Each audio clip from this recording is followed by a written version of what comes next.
लंबे समय से अपनी मांगों को लेकर संघर्ष कर रहे क्लर्क आज कुरुक्षेत्र में मुख्यमंत्री आवास का घेराव करने के लिए निकले। मुख्यमंत्री जो कि कुरुक्षेत्र में थे, ऐसे में सुरक्षा के पुख्ता इंतजामात थे। इस बीच पुलिस ने सीएम हाउस की ओर जा रहे क्लर्कों को रास्ते में रोक दिया और उन्हें बसों में भरकर पुलिस लाइन और अन्य स्थानों पर ले गए। इस बीच पुलिस और क्लर्कों में हल्की नोकझोंक भी मौके पर हुई। बाद में पुलिस लाइन में मौजूद क्लर्कों ने मीडिया से बातचीत में सरकार की नीतियों को क्लर्कों और कर्मचारियों के विरोध में चलने वाली नीतियां कहा और चेतावनी दी, यदि सरकार नहीं मानती तो विधानसभा चुनाव में लिपिक समाज सरकार को उसकी गलती का एहसास करवा देगा। सबसे पहले तो आप सबका धन्यवाद हमारा साथ देने के लिए। हमारे साथी बड़े आराम से प्रदर्शन कर रहे थे और जानबूझ के साथियों को गिरफ्तार किया गया और अलग अलग लेके जाया गया। सबको एक जगह नहीं लेके गए, हमने इतना कहा एक जगह लेके चलो सारों को। हम कर्मचारी हैं, हम कोई चोर उचक्के थोड़ी हैं, लेकिन बसों में भर भर के लाया गया। साथियों के कॉलर भी पकड़े गए, महिलाओं के साथ भी बदतमीजी की गई। महिला कांस्टेबल नहीं थी, कोई नहीं थी, लेकिन महिलाओं को भी गिरफ्तार करके लाए, जो बिल्कुल कानून अनुचित है। और इतने समय से लंबी लड़ाई, ये लड़ाई 18 साल से साथी लड़ रहे हैं। लोग रिटायर होके चले गए। बार बार सरकार मानती है, कांग्रेस सरकार नहीं मानना, ये सरकार भी मान रही है। अभी भी मानना 16 तारीख को जो मीटिंग थी, भाई ये जो 40 साल से आप लोगों का स्केल है, ये बेईमानी हुई है, गलत हुआ, आप लोगों का बनता था और इसको ठीक किया जाए। जब सरकार चलाने वाले जो उनके मुख्य जो वो है आईएएस अधिकारी वो मान रहे हैं, तो वो स्केल बताओ कौन देगा। सरकार मान रही है कि ये धोखा हुआ है 40 साल से क्लर्कों के साथ, तो धोखा हुआ तो इसको ठीक कौन करेगा? लंदन वाले थोड़ी करेंगे, यही सरकार तो करेगी।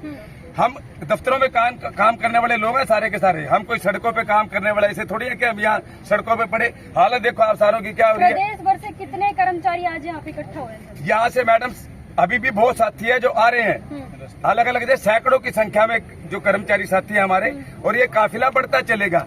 ये आंदोलन भी और तेज होता चलेगा। अगर सरकार ने दोबारा फिर ऐसे विक्टिमाइजेशन करने की कोशिश की तो फिर हमारे को और रास्ते भी अपनाने पड़ेंगे। लोगों की गिरफ्तारी आज करी गई है? गिरफ्तारी लगभग सैकड़ों की संख्या में थी, क्योंकि अलग अलग थानों में लगे गए। कई 70 थे, कई 50 थे, कई 100 थे, इन्होंने मिलने नहीं दिया। तो ये सारा जो बिल्कुल है ये तानाशाही है। हम कोई आतंकवादी नहीं है कि हमारे पैसे भर भर के लिए जाए और सरकार को इसकी कीमत चुकानी पड़ेगी। देखो लोकसभा इलेक्शन में भी चुकाई, विधानसभा इलेक्शन सिर पे है। और अभी ये मुद्दा हमारे लिए 35-400 का नहीं है, अब ये मुद्दा हमारे लिए आत्मसम्मान का है। और आत्मसम्मान पे जब ठेस लगती है ना, फिर आदमी अपनी जान देने से पीछे नहीं हटता। क्या नाम है सर? मेरा नाम शशि भूषण है, हरियाणा रोड के क्षेत्र से। और मैं सरकार को चेतावना चाहता हूँ, हमारे सब्र का इम्तिहान ना ले। हम कुर्सी पे बैठने वाले जेंटल पढ़े लिखे लोग हैं, लेकिन जब साधारण आदमी, शरीफ आदमी का बात टूटता है ना उसके सब्र का, तो फिर वो बहुत ज्यादा नुकसान करता है सरकार को। हमारे को फिर चाहे झोलियां पसार के भीख मांगनी पड़े, सरकार को दोबारा नहीं रिपीट होने देंगे।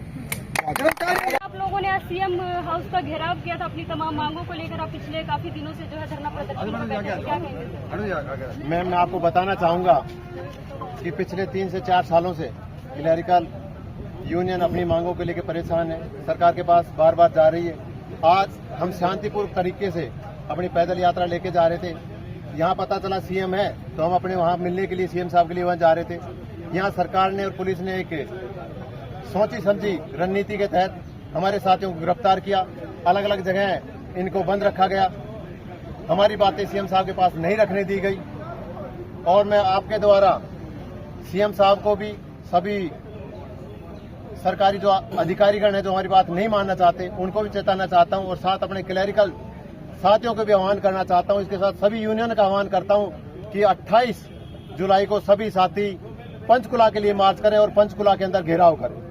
जी सर, क्या बताएंगे प्रदेश इनकलाब जी, क्या बताएंगे? आज जेल में आप लोगों को कैद कर दिया गया क्योंकि आप लोग अपनी मांगे जो है लगातार रख रहे थे। तो आपको क्या लगता है इन चीजों पर सरकार के ऊपर कोई प्रभाव पड़ने वाला है?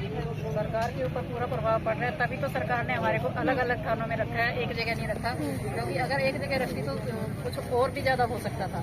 सरकार हमारे को अलग अलग करके अलग अलग करना चाह रही है, लेकिन हम अब भी एक हैं और एक ही रहेंगे और अपने आत्मसम्मान के लिए लड़ते रहेंगे। जी, आगे की क्या कुछ तैयारी होने वाली है? क्योंकि पैदल यात्रा और साइकिल यात्रा जो है आप लोगों द्वारा निकाली जा रही है, सांकेतिक धरना भी जो आप लोगों ने दिया है, तो आगे की कार्यवाही क्या रहने वाली है? सरकार से कैसे भिड़ेंगे आप लोग? जैसे कि हमारे राज्य प्रधान बलजीत जी ने बताया है कि 28 जुलाई को हम सभी पंचकुला में इकट्ठे होंगे और अगर सरकार फिर भी नहीं मानती है तो हम पूर्ण रूप से हड़ताल करने के लिए बाध्य होंगे। क्या नाम है? मंजूर है।